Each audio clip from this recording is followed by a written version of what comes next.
Today's episode is the permission to evolve, unlearning, allyship, and parenting with Ash Beckham. Welcome to More Human, More Kind, the podcast helping parents of LGBTQ plus kids move from fear to fierce allyship and feel less alone and more informed so you can protect what matters, raise brave kids, and spark collective change. I'm Hester. Let's get started.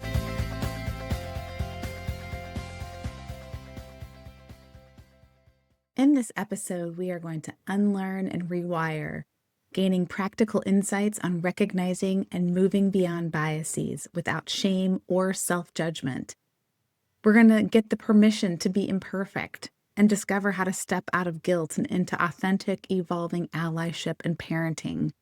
And we're going to have real talk about hard conversations, learning how to hold space for both our children and the people in our life who might not, quote unquote, get it, getting powerful tools to invite curiosity and navigate those tough conversations. Without further ado, here is my conversation with Ash Beckham. Welcome back to More Human, More Kind. I am so delighted that you are here today.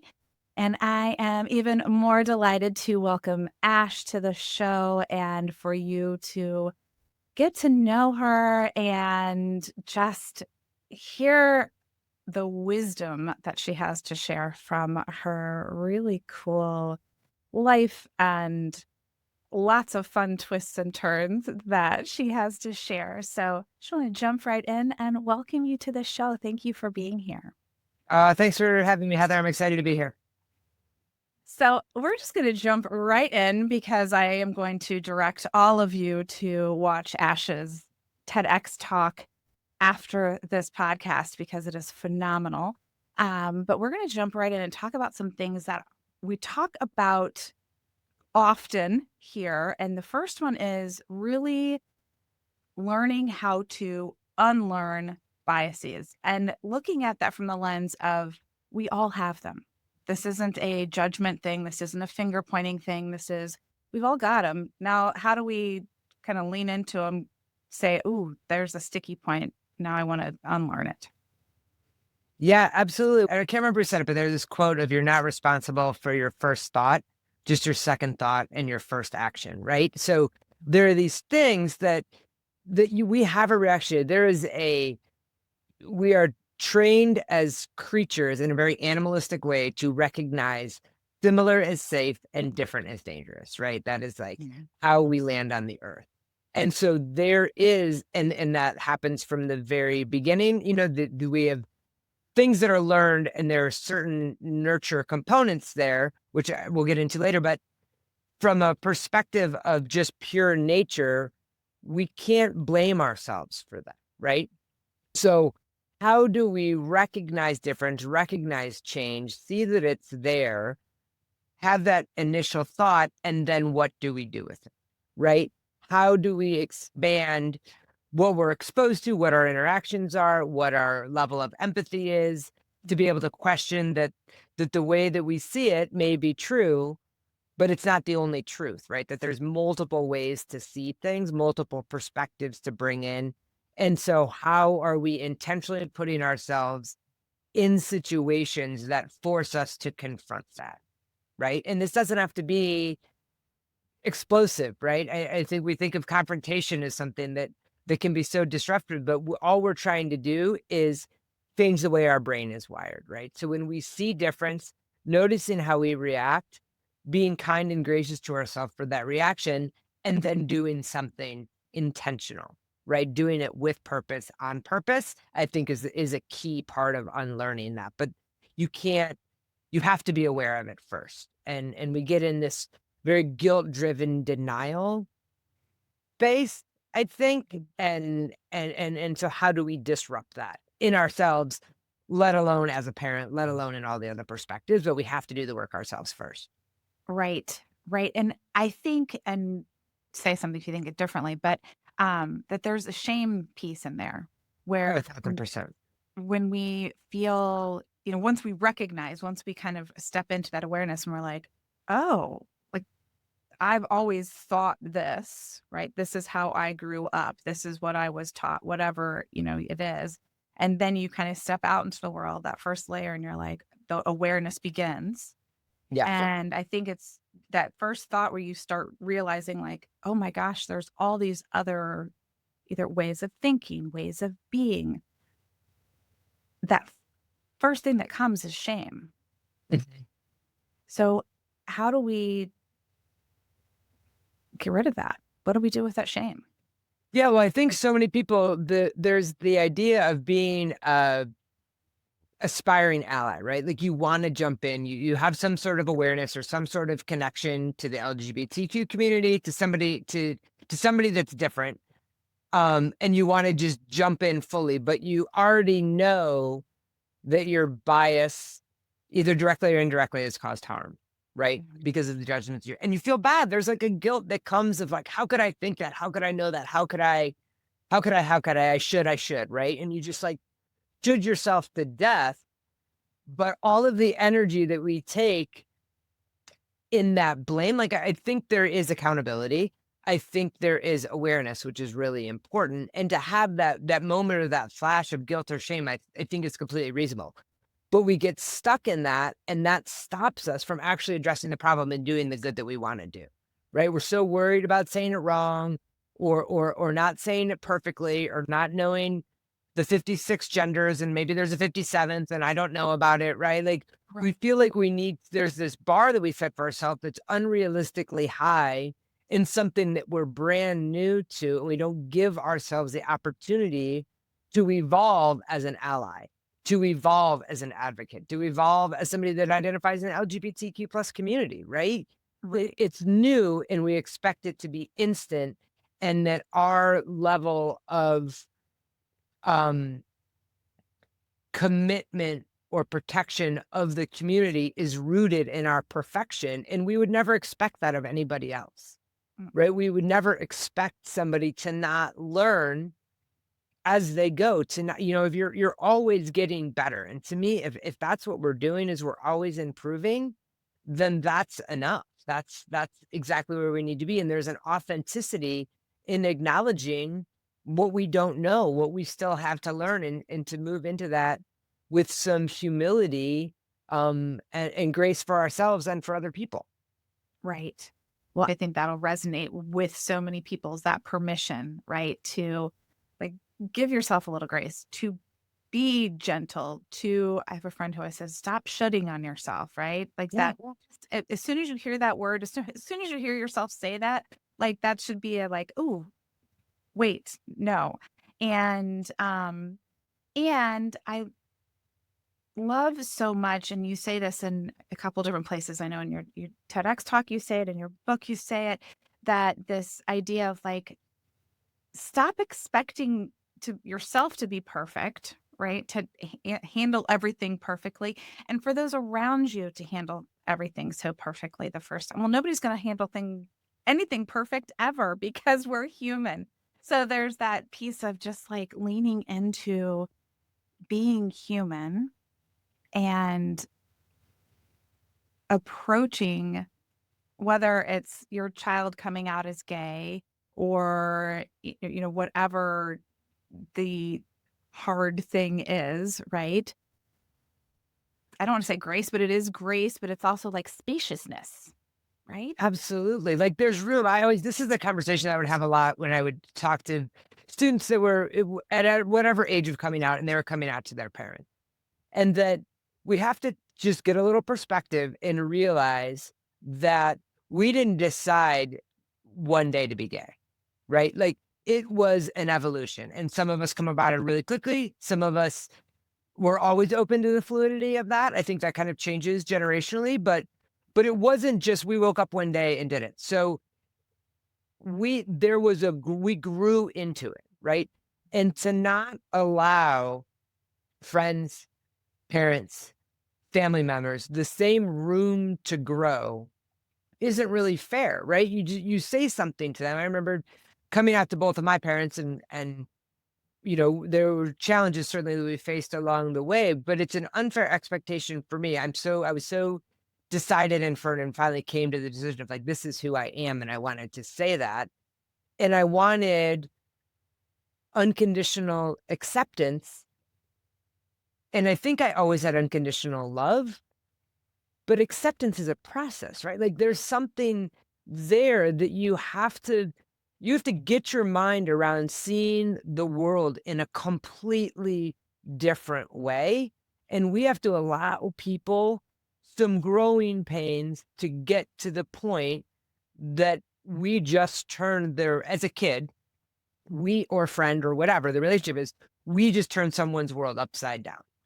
And Right. maybe they pivot quickly, maybe it takes them a while, but the world is no longer the way that they originally thought it was, and they need a second to Yeah. get their mind around it, right? And so as parents that are hearing this, right, if this is on the other end, we have to give ourselves the grace of like, okay, this is not the world I thought it was gonna be. And how many times as a parent does your kid change that? You know what I mean? Mine are at the age where it's, they'll come home and be like, well, I don't like cheese.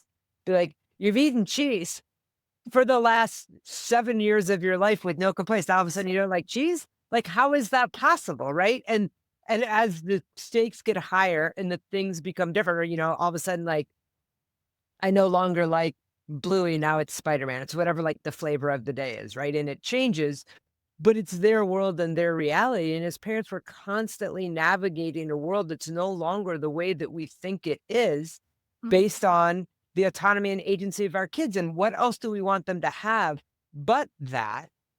And at the same time, we need some shock absorption when those things change so dramatically. And this is just, it's a little bit more loaded maybe, but this is no different than any other part of parenting.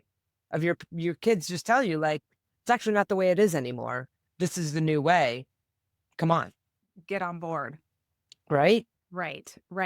Well, and I think there's a lot there with the idea of allowing our kids agency and having that ability to kind of sit back and be like, okay, like this is what it is today. And that is so much easier said than done, I believe, for many, many people, especially depending on, how you were raised, right? And what your idea of being a parent is or was. And I often talk about this in the same way, or in the way of allowing your movie reel to explode, right? You, like, as a parent, if this is the way that you kind of originally parented, was like, this is my child, these are their traits, this is what their life is going to be. And then all of a sudden they're like, here's who I am. I am telling you, I am showing you. And as a parent, like, there are so many things that happen in that moment, or in those moments, where you do need to give yourself some grace.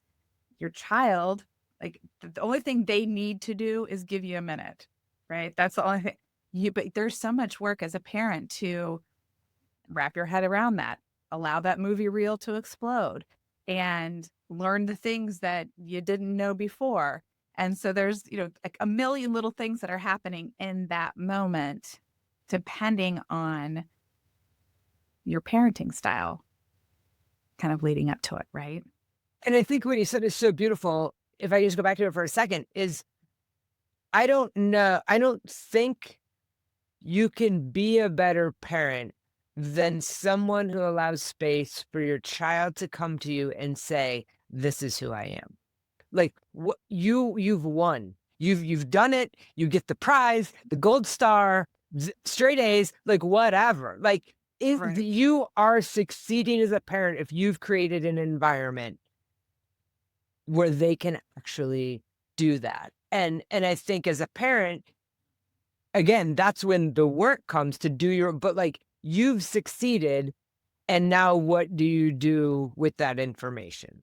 Right? Like, how do you listen to what they're saying and support them in the best way possible, knowing full well it could change again, right? Like, there's no part of growing up as a kid who isn't exploring all of these different facets to actually figure out who they are. I think I forget this all the time with my kid.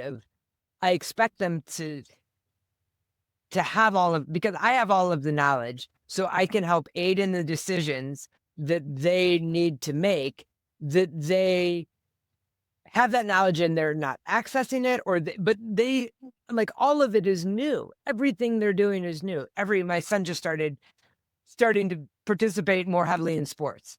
And like all of those team dynamics, all of those things, like he's just never done it before. And there's so much of it that seems second nature to us that Right. we just have to realize they're doing it. They are exploring. Yes. And our job is to make sure on this exploration that we have a safe harbor, that they have snacks, that they get they have the medicine they need when they get the bite, right? Like we are the guides, and that doesn't necessarily mean we're the pilots. Right. Yes. Yes. And once we realize that, oh my gosh, what a gift it is. Because then you can step back and be the guide and enjoy the experience of, holy cow, this little creature or big creature or that get big is extraordinary. And there's so much to learn from them, right? Then it becomes like this kind of exchange of like our wisdom, right?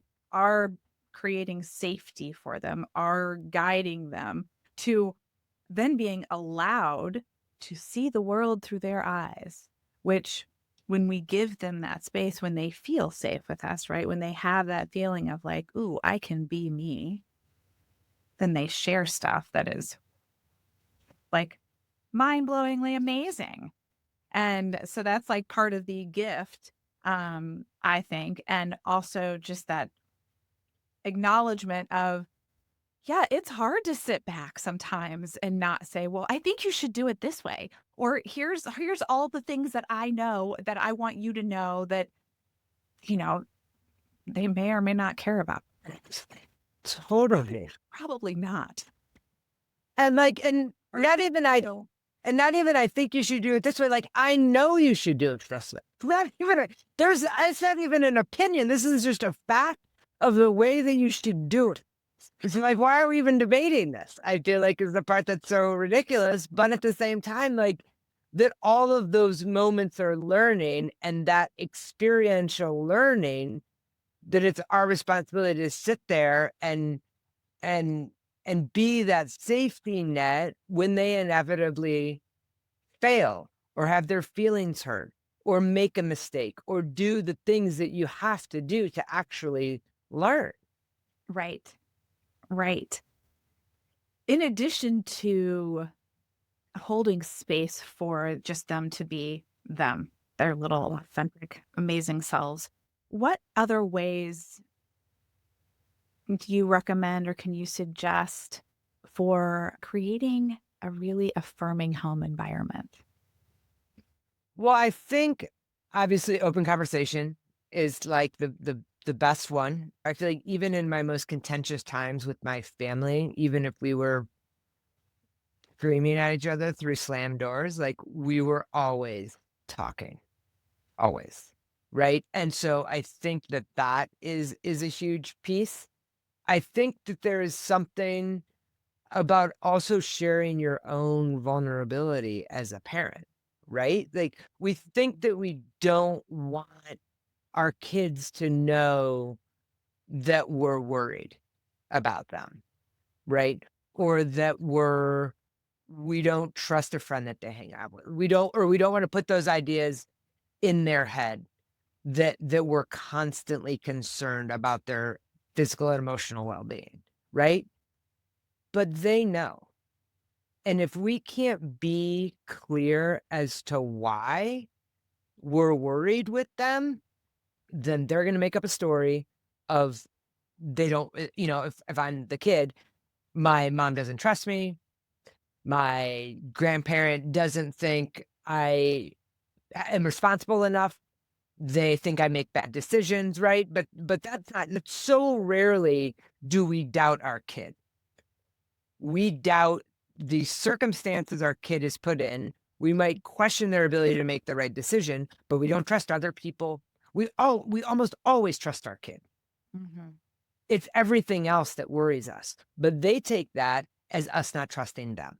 So if Right. we can say, I'm worried about I'm trying to think of an example. My there's this team that my son plays on, and they were very critical of of a team that we were playing against.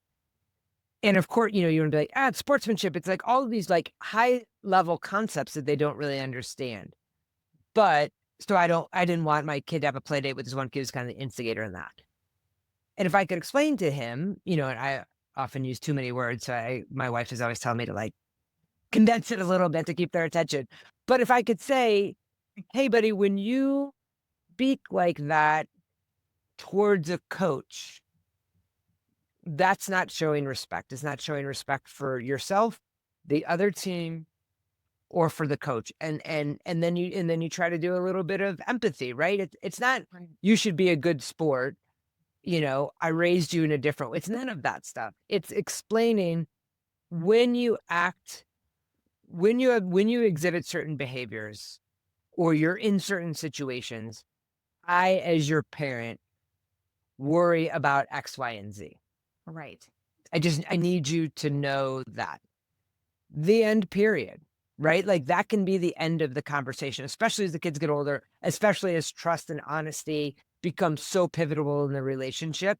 If you can be honest and vulnerable with your kid, Yeah. I'm not about to tell my son that every day I'm scared to death that he goes to school because of all of the horrendous violence that is happening in seemingly, you know, um, blind ways at our schools. I'm not going to tell him that, right? I'm not trying to like heighten his anxiety, but when it's something specific that I worry about, especially in his like interpersonal relationship, his relationship with me, his responsibility, his accountability, if I can be honest about what I'm worried about, which is vulnerable, while still making him feel safe, that changes the game completely. Totally. It totally does. And I think just the two pieces there that I love so much, it's the age appropriateness, right? Like what you just hit on. So yes, vulnerable, but yes, vulnerable in an age appropriate way. And then highlighting something really specific that they understand, right? It's not the sky is falling. It's this very specific thing, and it's a way of guiding and not running their lives, but guiding their lives and helping them learn these very important life lessons. Um, Because as they get older, we're not going to be there, right? There's more and more and more and more and more of their life where those guardrails are not the hard, don't walk across the street without holding my hand, don't walk through the parking lot. It's not that. There's suggestions. Like they need to draw on those guardrails mentally right. when we're not there to know the decision to make. And that's what we're trying to empower them to do, right? Right. Is to be able to react in that situation in a way that best takes care of their physical and emotional safety. Right. Exactly. Exactly. My oldest lives in New York City and has for 6 years, but when he first moved there, I was like, "Oh, is he going to remember everything? Right? Is he going to know how to figure out how to do the subway and do the, walk alone and not take, just all the things, right? Yeah. All the things. But there are still times, to your point, where he will tell me a story and I listen to the entire story and we have to circle back on something, right? Right. Was that safe? Did you feel safe? And he's 24, almost 25. So now I can be a little more direct in the things that I'm asking. Sure. And he'll say, no, Mom, it wasn't. I probably should have done this. And probably should. That's why Mom doesn't sleep at night. No, exactly. But when you start having these conversations with them when they're young, it's so much easier than when they're older to be like, hey, my friend, listen. Right. And like you want them to tell you the times that they messed up. You want them to have that space where they can say, oh, yeah, because I probably shouldn't have done that, as opposed to my mom or my dad or whoever is going to have such a overreaction Right. that I can't even tell them this thing that I did. So I can't even process what I should have done differently because I can't have a conversation with them because they're going to lose their mind and think that I'm not responsible, shouldn't be there. Like, even though you have minimal control of whether or not your son stays in New York City, there are parts of it is like, she's going to make me come home. She's going to make me leave. You know what I mean? Like, we revert to those ways. And so it's that open communication when things are hard, not just the good stuff, right? Like all the stuff, and being able to sit in that, hear it, have our own internal reaction, Yeah. perhaps shelve that to process on our own, but show up for them and help them work through what they've got, right? And when it comes to something that you circle back on, they actually hear it because it's in a way of, well, what did you think about that? Right. Not even a do you think you should have, but like, in retrospect, let's go through it Right. together. How did you feel doing that? Like, what did that make you? Right. And I think also to your point, sometimes just allowing that space for processing, like we don't have to say anything, right? They just need to like verbally process it. And then like they pick up on the things and they're like, can we talk about that one more time? Good. Sure. Sure. Yes. When he first came out and he was struggling with so many different things, we went through like a good 18 months where he didn't tell me anything and, lied about so many things. And I completely understand why, right? Like that was part of his process. Like that was part of how he was going through it. And now that we are here, where we are here now, of course, I can see all of that so very clearly. But I also want to say that it does make me appreciate the whole process of, and one parent might think, well, that's a lot of sharing. Like that's a lot of information. You know what? It's a gift. I am delighted. I would much rather I'd have an overshare any day over a no share. Absolutely. 1,000%. Because you don't know, like it all, I remember hearing another quote that was like, treat everything that your kid brings to you like big stuff, because to them it's big stuff. No matter what it is in the moment. And we're like, oh, don't worry about that. Or we'll take care. Either you fix it or you kind of brush it off because it isn't like an adult problem.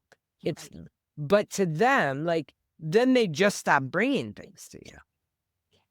And so how can you, and with all, and again, I get like in the craziness of, the late night work emails and all the notifications going off and getting ready for bed and doing all the things. And my son told me about somebody that got sent to the principal's office the other day. And I was like, of course he did. This kid should just be there all the time. I know this kid. I don't want you to hang out with him. I wish he wasn't on your sports teams. I don't know why we're doing a camp with him, like all the things.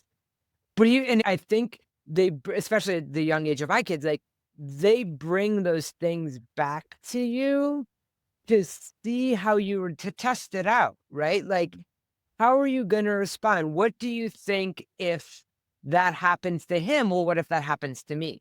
Right? Like they are just kind of getting a lay of the land of your reaction to things. A, you're just attention to things that they care about, but then B, like, and I'm certainly more strict than my wife is. And so like, how does that land with you? What is your response? Right? Like they are, consciously or not, testing you out just for safety.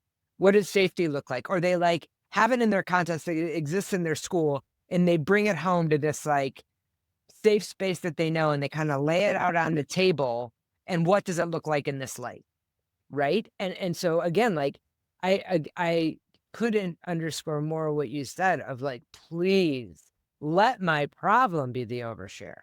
Like, hey, I can only hope that my kids overshare with me. Like, let that be the case. Right. I mean, I was actually sharing that with my third, who is a freshman in college, and she just got her first girlfriend, and she has been like, I can see like the testing of the waters, right? Mhm. How much does she want to tell me? How much was she gonna like put out there? And I have learned now, I'm over time to just, I don't say anything. Like it is, even when I'm like, I literally have to, like, there are times where I'm like, don't say anything, don't say anything, don't say anything. Right? Just let them keep going because they're talking and they're telling you really cool stuff. Now. Yeah. And stuff that I never told my mom, right? Like, Oh my God, of course not. No. oh Lord, like I am so grateful, but it is really cute because I can like see it. Like I can almost like see her brain. Like, I'm gonna just drop this. See, Yeah, sprinkle. sprinkle. So Yeah. where he's just like, ugh. Yeah. And that's what I feel like the thing, and obviously with your kids, but for me, you know, I feel like we went through the first one and he is very much like me. He's outgoing and charismatic and social and all of the things, right? So I thought he was me. So I was like, well, if I could just raise him the way I wish I was raised, then we'll be totally fine. And it turns out he's actually not me at all. We have a lot of things in common. We have great ways that we connect, but he is obviously an individual. And so I figured out we figured out with the first one of like, okay, I just take that and we just do that with the second one. And he is completely different. So like, why do you have to learn parenting with every kid is just mind blowing to me. Seems wildly unfair. Wildly unfair. You should just be the way. That's like why you have the first one is to like get through that. And then you have the second one, you should all the same rules apply. And it turns out they do not. None of them. No, not at all. I am here to say I 1,000% agree. There I have 4 of them, and it is like having 4,000 of them because they're wildly different. And I am so grateful because it makes it so much fun and so interesting. And at the same time, like each one has required a very different kind of parenting that it took my husband and I, for whatever reason. Like I feel like the level of dumb with each one of being like, oh, okay, this is how we do this. Like, so you'd think that I'd be like a genius because people are like, oh, it's the 4th one. You've done this. And I'm like, are you kidding? I haven't parented this one yet. Exactly. Different than the other ones. I mean, like my youngest is now finally having like the typical high school experience. So I'm like, oh, good. Well, I know what you're like lying to me about, right? Because it's inappropriate lying. Like, oh, well, I've done that before. Like, I know what that looks like, my friend. So no. Yeah, exactly. I'm also tired. So rest.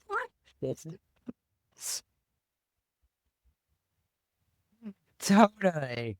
Oh God, I know, because it's like you can't, and their motivations for the things are so different. Like why they want to do it, what they care about, what hurts their feelings, what is just water off their back. Like it's the whole gamut of it is just so different, and that, like you said, it's exhausting and time consuming to be able to honor that individuality in each of your kids. But like that is the connection. Like that's what other way is there? Because you don't want 4 of the same person. No. Right. And it's kind of the deal, right? Like that's literally like that's what we signed up for.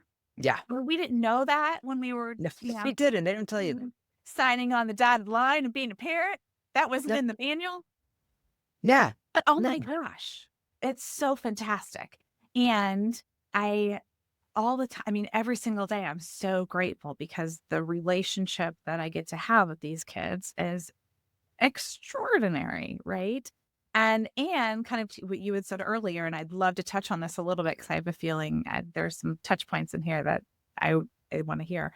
So what have you, as you parent your kids and as you have, these 2 extraordinary little creatures, do you look at and you think, okay, yes, I do want to parent differently, or just give me your thoughts on Yeah, I mean, I think it's like a little bit of both. I mean, my parents did a great job. We had a great relationship. And I think that this is pretty universal. And I don't, when I came out, I was already out of the house. I mean, I think I probably had some ideas as I was younger, but it was like more confusing, but it wasn't like, I knew at 12.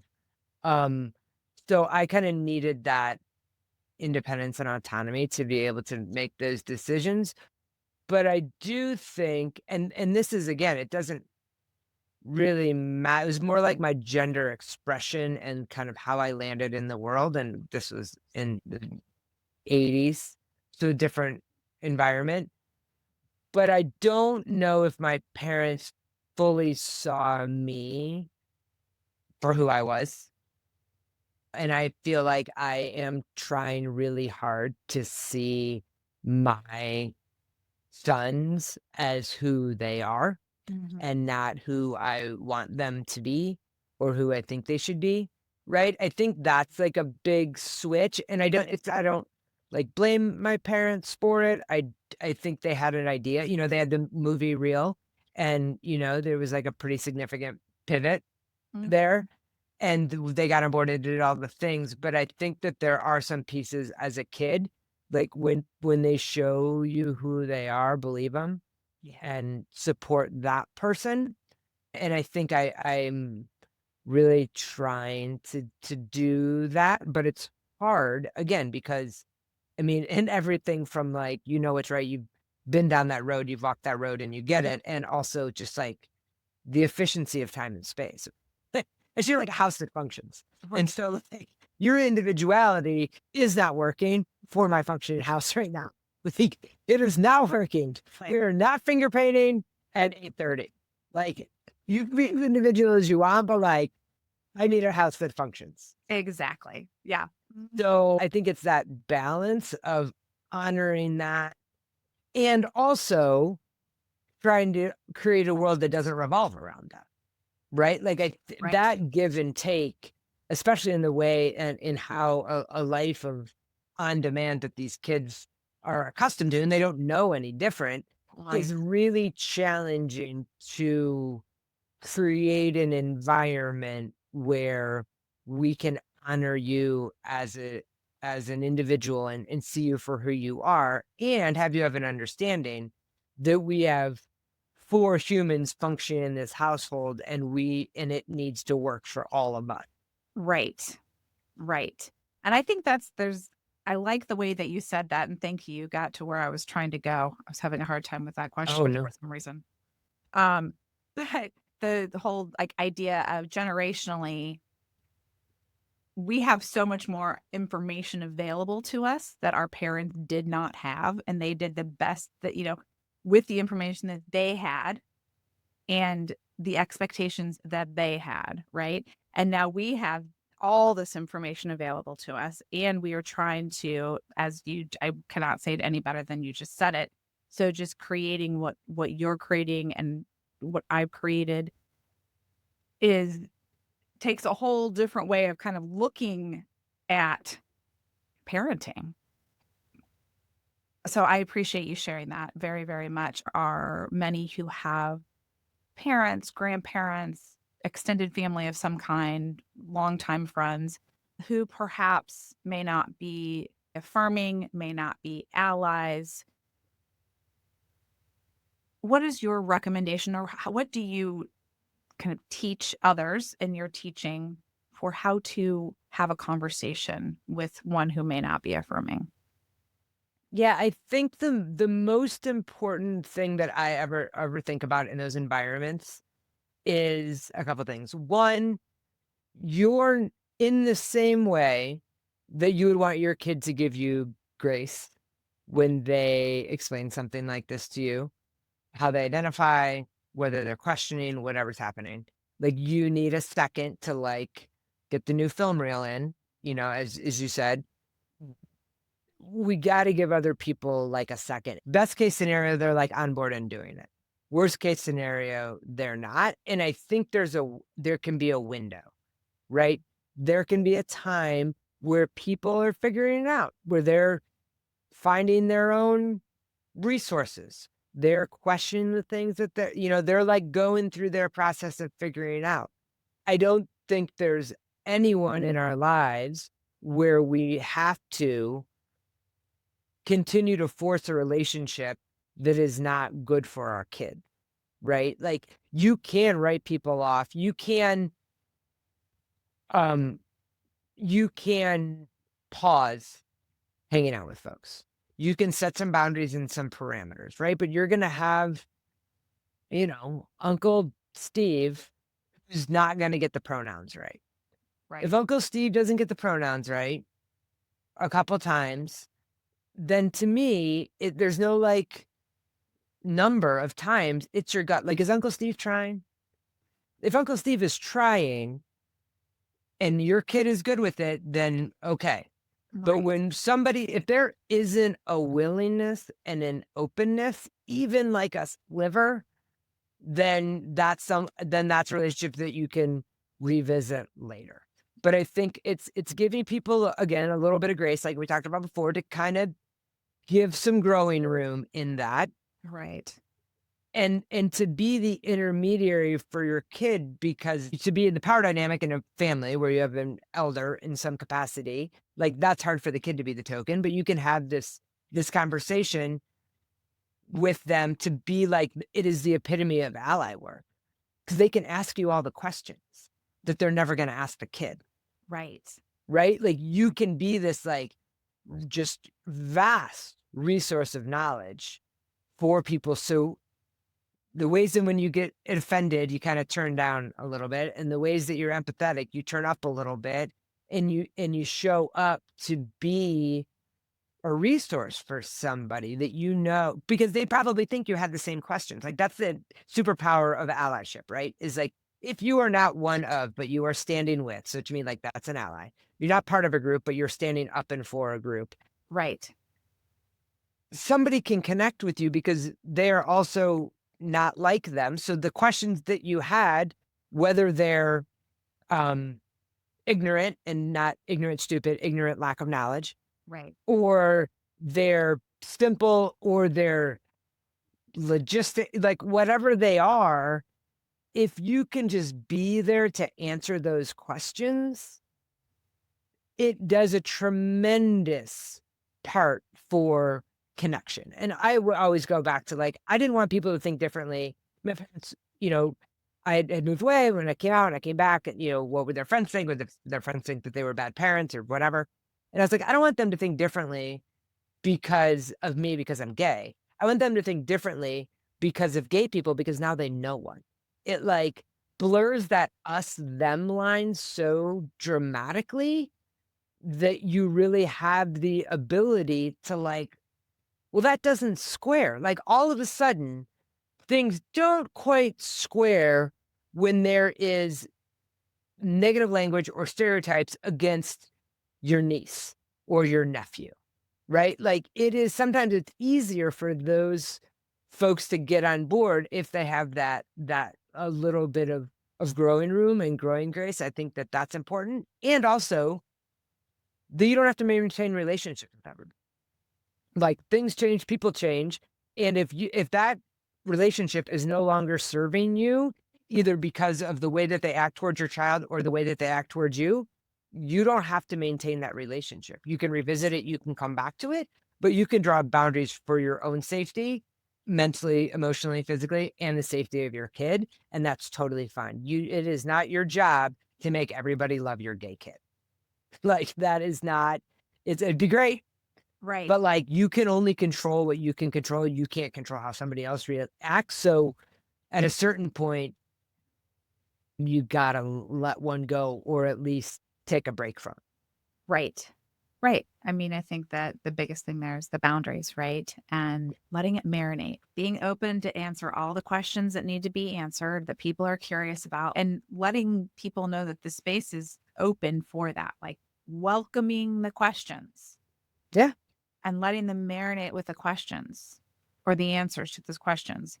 But like you said, if there is somebody who just not getting on board, or is not being kind, or is refusing to, whatever it is, if in your gut, if you're just feeling like this is not, the boundary is okay.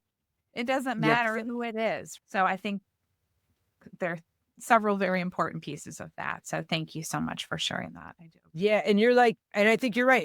It's your parent spidey sense.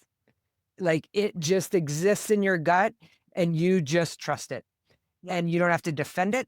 No. You just trust that you know, and you move forward in that way. And I had heard this really, and as this dad spoke, and he had a trans kid, and they were in Utah and going to just speak to a state representative around a bathroom bill that Utah was trying to pass, and they had a lobbyist with them. And dad was nervous, kid was nervous.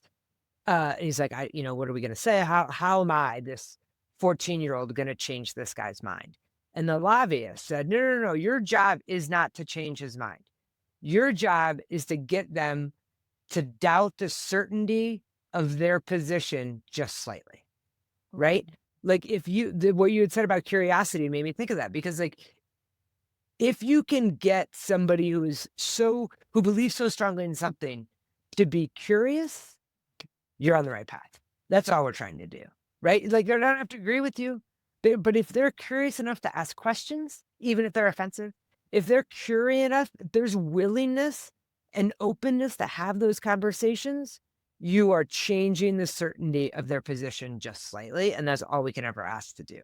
And then the conversation continues, right? Like, you're not going to solve this in a 15-second soundbite or a 15-second conversation.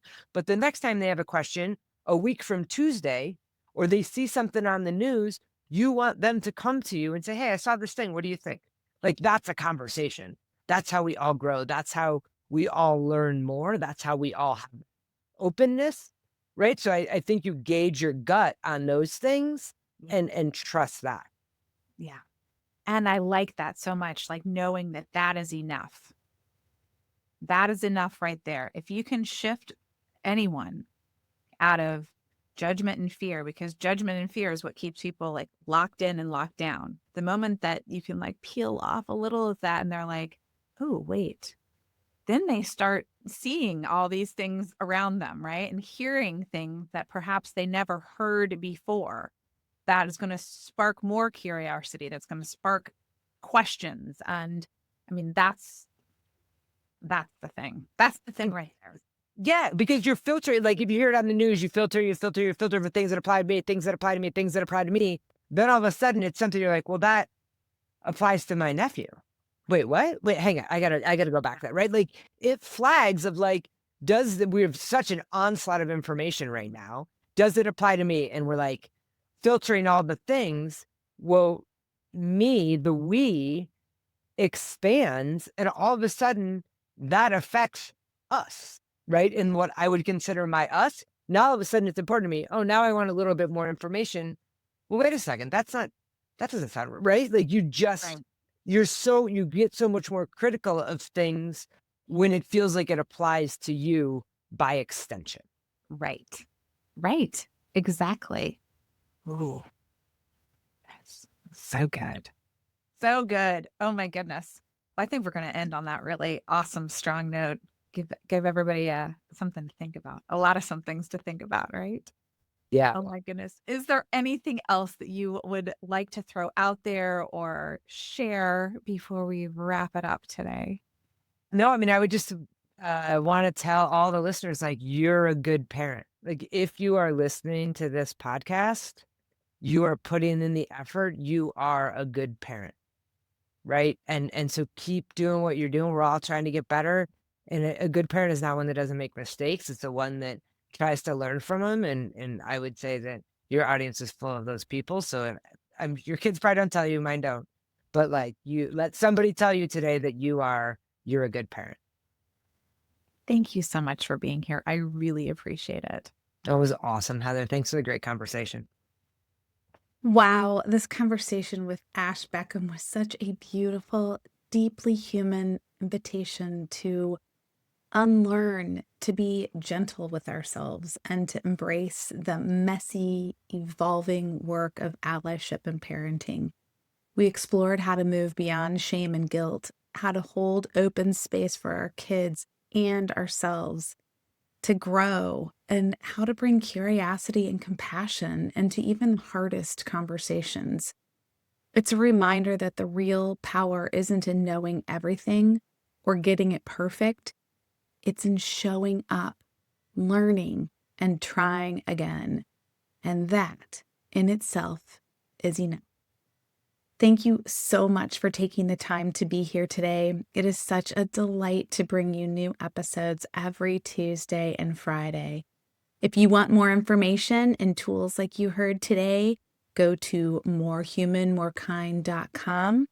And until next time, remember, you are not alone.